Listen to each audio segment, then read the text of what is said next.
लीजिए सुनिए सिंहासन बत्तीसी के 29वें भाग 28वीं पुतली मनमोहनी को मेरी यानी समीर गोस्वामी की आवाज में।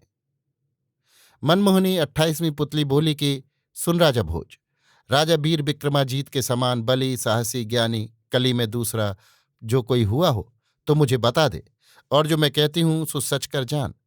एक दिन मैंने राजा वीर विक्रमाजीत से हंसकर कहा कि स्वामी, पाताल में राजा बलि बड़ा राजा है कि जिसके दास समान भी तू नहीं हो सकता है, और जो अपना राज तू स्थिर किया चाहे तो एक बार राजा बलि के पास तू हो आ।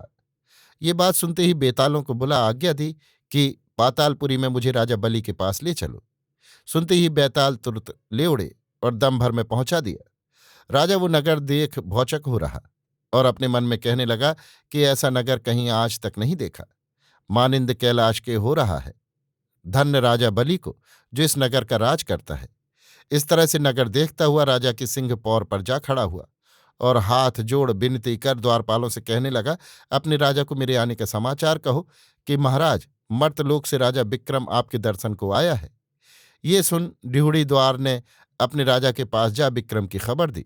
सुनकर राजा बलि ने कहा, नर को मैं अपना मुख न दिखाऊंगा। ये सुनकर दरबार ने आ राजा से कहा कि तुम्हें दर्शन न होगा। राजा विक्रम बोला कि जब तलक दर्शन न पाऊंगा तब तलक यहां से मन न डुलाऊंगा। ये बात जाकर दरबार ने राजा बलि से कही। तब उसने कहा कि विक्रम तो कौन है जो राजा इंद्र भी आवे तो भी मैं अपना दर्शन न दूं। फिर कई दिन के बाद एक दिन राजा ने दुख पाए के अपना सिर काट डाला। बल्कि तमाम सभा में रौला मचा कि बड़ा अयुक्त काम इस प्राणी ने किया।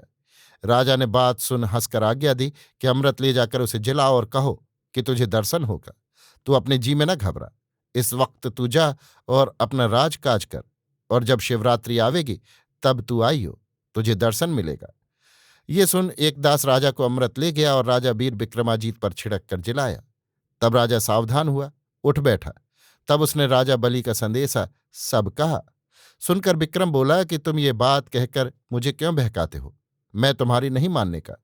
इससे उत्तम ये है कि तुरंत महाराज का दर्शन करूं। ये सुन लोगों ने राजा के पास जाकर कहा कि महाराज वो नहीं मानता और जाता नहीं। जब इस जवाब और सवाल को कुछ देर हुई तब फिर राजा विक्रमाजीत ने अपना सिर काट डाला। द्वारपाल ने राजा से कहा कि महाराज, फिर उस मनुष्य ने आत्मघात किया। राजा ने फिर अमृत भेज दिया और कहा कि उसे जिला समझाकर उसके नगर को पठा दो। एक दूत ने आकर राजा पर अमृत छिड़क जिलाया और कहा कि तू अपने जी में ढाढ़स रख, अब तुझे तुरंत दर्शन होगा। और जितने राजा की सभा के लोग थे उन्होंने एक मत कर राजा से कहा कि महाराज विक्रम की आस को निराश मत करो, क्योंकि इसने बड़ा साहस किया है। उनकी बातें सुन राजा बलि उठकर द्वार पर आया और विक्रम ने दर्शन पाया और दंडवत कर हाथ जोड़ कहा कि महाराज, धन्य है भाग मेरे जो मैंने आज आपका दर्शन पाया और जन्म जन्म का दुख गंवाया।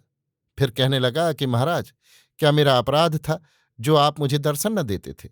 क्या मैं साहसी नहीं हूं, या मैं दानी नहीं हूं, या मुझे लोक के लोग नहीं जानते? ये कौन सा पाप था जो मेरे द्वारे आने से आपने बुरा माना?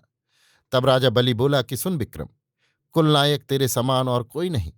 अब कान देकर सुन कि मैं तेरे आगे इसका ब्यौरा कहता हूं। पहले राजा हरिश्चंद्र बड़ा दानी बड़ा साहसी हो गया है, और एक राजा जगदेव भी बड़ा दानी और बड़ा प्रतापी हो गया है। उन्होंने बड़ा दान और साहस किया था, पर तेरा सा जी उनका न था, और उन्होंने भी मेरे दर्शन की बहुत अभिलाषा की थी, पर दर्शन मैंने किसी को न दिया। तू एक द्वीप का राजा किस गिनती में है, पर तेरी तपस्या बड़ी जोरावर है जो तुझे दर्शन मिला। राजा विक्रम ने फिर हाथ जोड़ कहा, महाराज, जो आपने कहा सब सच है, और मैंने निश्चय कर अपने जी में माना कि आपने मुझ पर बड़ी कृपा कर दर्शन दिया और दया कर भवसागर से पार किया। फिर राजा बलि ने कहा कि राजा, तू अब विदा हो और जाकर अपना राजकाज कर। विदा का नाम विक्रम ने सुनकर बड़ा खेद किया। इतने में राजा बलि ने एक लाल मंगा विक्रम को प्रसाद दिया और उसका गुण बताया, जो तू इससे मांगेगा ये सब देगा। विक्रम ने हाथ जोड़कर लिया और दंडवत विदा हो बैताल पर सवार हो अपने नगर को आया। जब नगर के निकट आनकर पहुंचा, नदी के किनारे किनारे देखे तो एक स्त्री का खाविंद मर गया है। उसे जलाकर खड़ी हुई वो डकरा डकरा रोती है और कहती है कि अब इस संसार में मेरा मालिक कोई नहीं और न मेरे पास माया है। किस तरह मैं तेरा श्राद्ध करूंगी और पंचों से सुरखरू होंगी। इसे कह कह कूक मार मार रोना राजा ने सुना, और देखकर वो रत्न उस स्त्री को दिया और कहा, जो तू इससे मांगेगी सो तेरी ये आस पुजावेगा। उसको ले वो नारी नगर में गई और राजा भी अपने महल में आ दाखिल हुआ। इतनी बात कह पुतली बोली कि सुन राजा भोज, ये गुण विक्रम में थे, ऐसा साहसी था और प्रजा का हितकारी, जो तू 7 स्वर्ग फिर आवेगा तो भी उसके समान न हो सकेगा। इससे तू अपने मन के ख्याल से बाज आ, और जो राजा ने काम किए हैं सो भी तुझसे कहूंगी। वो भी दिन इस तरह से टल गया। उसके सुबह राजा दीवान को साथ ले सिंहासन के पास फिर आन खड़ा हुआ। तब वैदेही 29वीं पुतली बोली। अभी आप सुन रहे थे सिंहासन बत्तीसी के 29वें भाग 28वीं पुतली मनमोहिनी को, मेरी यानी समीर गोस्वामी की आवाज में।